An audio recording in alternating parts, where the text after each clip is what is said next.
એ ખોટી અફવાઓ ફેલાવે કે પટેલ સમાજ મારી સાથે છે, કે અહીંયા તો માની લો કે 18 વરણના મત છે, કતારગામમાં તો પાક્કા પટેલોના મત હતા, એક પણ પટેલે મત આપ્યો નથી. 60,000 થી વધુ મતોથી ગોપાલભાઈના પટેલ સમાજે ત્યાંથી એને જાકારો આપ્યો. 100% ભારતીય જનતા પાર્ટી વિસાવદરમાં જીતે છે. કથામાં તમે જાઓ છો ને બે હાથે તાળી પાડી અને તમે ભગવાનનું સ્મરણ કરો છો તો તમે હિજડા છો, પાવૈયા છો. આવું કેનાર ગોપાલ ઇટાલિયાને ભો ભેગો કરી દેવા માટે વિસાવદરની જનતા અને ભારતીય જનતા પાર્ટીનો કાર્યકર્તા થન ગણી રહ્યો છે.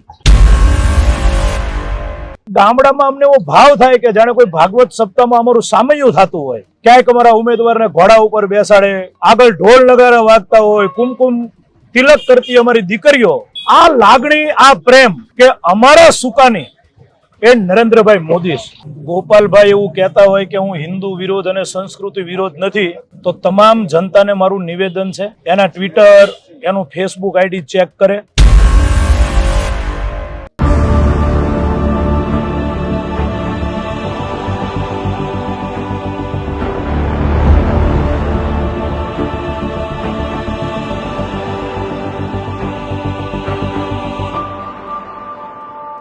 નમસ્કાર. સતત વિસાવદરનો પ્રવાસ કરી રહ્યા છીએ.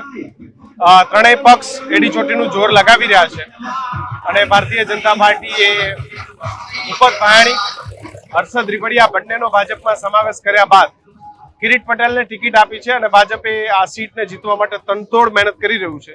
આપણી સાથે વાત કરવા ભારતીય જનતા પાર્ટીના સંગઠનના નેતા અને બ્રહ્મ સમાજના આગેવાન ધવલભાઈ આપણી સાથે છે. ભાઈ, ખૂબ ખૂબ સ્વાગત છે ન્યૂઝરૂમમાં. ધન્યવાદ. ભાઈ, કેવી મહેનત, કેવી રીતે ભારતીય જનતા પાર્ટીની તૈયારી?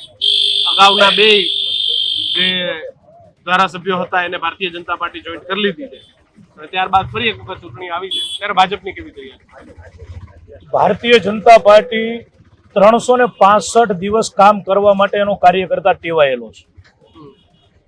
કોઈ પણ ચૂંટણી હોય, સંગઠનના કાર્યક્રમો હોય, હર હંમેશ રાષ્ટ્રની સેવા માટે ભારતીય જનતા પાર્ટીનો કાર્યકર્તા કામ કરતો હોય છે. વિસાવદરની ચૂંટણી અમારા માટે એક એવી રાષ્ટ્રીય યજ્ઞમાં આહુતિ આપવા માટેનું કામ છે. તમામ કાર્યકર્તાઓ એક મન બનાવ્યું છે કે જે વ્યક્તિ ધર્મનો વિરોધ કરે, જે કથાનો વિરોધ કરે, જે સંસ્કૃતિનો વિરોધ કરે, જે કર્મકાંડનો વિરોધ કરે, ત્યાં સુધી કે કથામાં તમે જાઓ છો ને બે હાથે તાળી પાડી અને તમે ભગવાનનું સ્મરણ કરો છો તો તમે હિજડા છો, પાવૈયા છો. આવું કેનાર ગોપાલ ઇટાલિયાને ભો ભેગો કરી દેવા માટે વિસાવદરની જનતા અને ભારતીય જનતા પાર્ટીનો કાર્યકર્તા થન ગણી રહ્યો છે. સાથે સાથે પેજ સમિતિથી લઈ અને પ્રદેશ સંગઠનના નેતૃત્વમાં જિલ્લા પંચાયત સીટ, તાલુકા પંચાયત સીટના અમારા સૌ કાર્યકર્તાઓ જ્યારે પત્રિકા વિતરણ કરવા ઘરે ઘરે જઈ રહ્યા છે, ત્યારે ગામડામાં અમને એવો ભાવ થાય કે જાણે કોઈ ભાગવત સપ્તાહમાં અમારું સામૈયું થતું હોય. ક્યાંક અમારા ઉમેદવારને ઘોડા ઉપર બેસાડે, ક્યાંક બળદગાડામાં બેસાડે, ક્યાંક છકડામાં બેસાડે, ક્યાંક ટ્રેક્ટરમાં બેસાડે, આગળ ઢોલ નગારા વાગતા હોય, કુમકુમ તિલક કરતી અમારી દીકરીઓ એ આગળ આગળ ચાલતી હોય.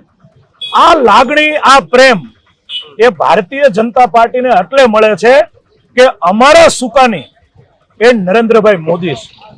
લોકોના સુખે સુખ અને દુઃખે દુઃખ એ નરેન્દ્રભાઈ મોદી ટેવાયેલા છે. મોદી સાહેબે આપેલી તમામ લોકોને સુખાકારી, એ કોરોના કાળને પણ સૌ યાદ કરે છે, આયુષ્યમાન કાર્ડને પણ સૌ યાદ કરે છે, ખેડૂતો સૌની યોજનાને પણ યાદ કરે છે, ઉદ્યોગિક જીવનની પણ વાત છે, પારદર્શક ભરતીની પણ વાત છે. કેટલી એવી લોકોને સુખાકારી એ નરેન્દ્રભાઈ મોદી અને ભારતીય જનતા પાર્ટીએ આપી છે, એ પ્રત્યેક નાગરિક જાણે છે. અને હમણાં 2 દિવસ પહેલા વિસાવદરમાં એક કાર્યક્રમમાં ગયો ત્યારે ભાભલાઓ બેઠા હતા, મોટી મોટી ઉંમરના. તમે તો દાદા કેવું લાગે છે? તો એને કીધું કેવું લાગે, હું કોરોનામાં મોદીએ બચાવ્યા, નકર અમારો ફોટો લાગેલો હોત ને હાર પહેરાવેલો હોત તો અમે તો મોદીની હારે રહેવાના છે. તો આ એક ભાવ અને લાગણી, પ્રેમ નરેન્દ્ર મોદી સાથે વિસાવદરની જનતા જોડાયેલી છે. એક તરફ અધર્મ છે, એક તરફ સંસ્કૃતિનો વિરોધી વ્યક્તિ છે, એની સામે ધર્મની રક્ષા માટે ઋષિ મુનિઓ સાથે અયોધ્યામાં રામ મંદિર બનાવ્યું હોય, કાશી વિશ્વનાથનો કોરિડોર હોય, પાવાગઢની અંદર મહાકાળી માની ધજા જે મોહમ્મદ પેગમની સામે જે અમારી મોહમ્મદ પેગડો હતો તો ઈ ફરકાવી હોય, અને એનેથી આગળ કહીએ તો 66 કરોડ લોકોનો મહાકુંભ મેળો ભારતીય જનતા પાર્ટીની સરકારમાં નેતૃત્વમાં થયો હોય, ત્યારે પ્રત્યેક હિન્દુત્વ એ ભારતીય જનતા પાર્ટી છે. 18 વરણ કિરીટભાઈ પટેલ, નરેન્દ્રભાઈ મોદી, ભૂપેન્દ્રભાઈ પટેલની સાથે છે અને 100% ભારતીય જનતા પાર્ટી વિસાવદરમાં જીતે છે. ધવલભાઈ, તમે સનાતન વિરોધી વાત કરી, હિન્દુ વિરોધી વાત કરી. અહીંયા તો મોટા પ્રમાણમાં હિન્દુ સમાજ, પટેલ સમાજ સૌથી વધારે રહે છે. ગોપાલભાઈ પણ પટેલમાંથી આવે છે. અગાઉ સુરત પણ તેઓ લડીને આવ્યા છે. એમનું એવું સ્પષ્ટ કહેવું છે કે હું કોઈ હિન્દુ વિરોધી કે એવી કોઈ મારી માનસિકતા નથી. ભારતીય જનતા પાર્ટીના ઉમેદવાર ઉપર ઘણા બધા આક્ષેપો કરે છે કે ભાઈ એમને કૌભાંડ કર્યું, આમ કર્યું, તેમ કર્યું. તો આ બધી બાબતોને કેવી રીતે ભારતીય જનતા પાર્ટી આનો જવાબ કરશે? ગોપાલભાઈ એવું કહેતા હોય કે હું હિન્દુ વિરોધ અને સંસ્કૃતિ વિરોધ નથી, તો તમામ જનતાને મારું નિવેદન છે કે છેલ્લા 2, 3, 4 વર્ષના એના બધા જ વિડીયો, એના ટ્વિટર, એનું ફેસબુક આઈડી ચેક કરે. કેટલું બધું ધર્મની વિરુદ્ધ, હિન્દુ સંસ્કૃતિની વિરુદ્ધ બોલ્યા છે એ લોકો જોઈ લે. બીજું, તમે વાત કરી કે કતારગામ પણ લડેલા. કતારગામની અંદર સૌથી વધુ પટેલ સમાજનું મતદાન છે.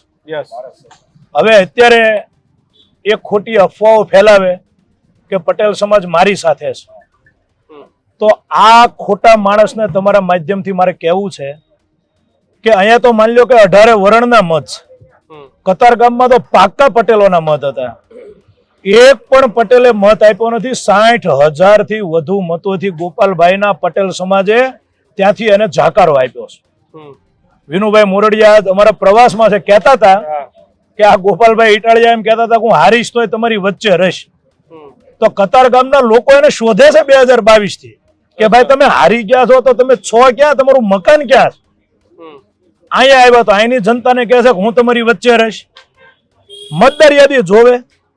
તલાળાની અંદર માની લો કે એમ કે 55,000 પટેલના મતદાન, તો મને લાગે અહીંયા હારશે પછી હવેની ચૂંટણીમાં તાલાળા જશે કે હું જો જીતીશ કે હારીશ તાલાળામાં રહીશ. એટલે એકવાર ગોપાલભાઈના કેટલા મકાન છે, ક્યાં ક્યાં રહેવાના છે, એના કોઈ દસ્તાવેજ હોય કઈ મકાનના, ફ્લેટના, કઈ એના ધંધા રોજગારના કઈ હોય તો એને એકવાર સોશિયલ મીડિયામાં બતાવવા જોવે કે કતારગામમાં જનતાની સેવા માટે મેં કાર્યાલય ખોલ્યું છે. ભલે હું હારી ગયો પણ મારું કાર્યાલયને આવી રત છે. આવું કઈ છે નહીં. આ જેવા હારશે એટલે નવી સીટ પકડશે. તમને સૌને ખબર છે એને સ્કેનર મૂક્યું છે કે ભાઈ મને ફંડ આપો. મૂળ ફંડ ભેગું કરવાનો આ કાર્યક્રમ છે.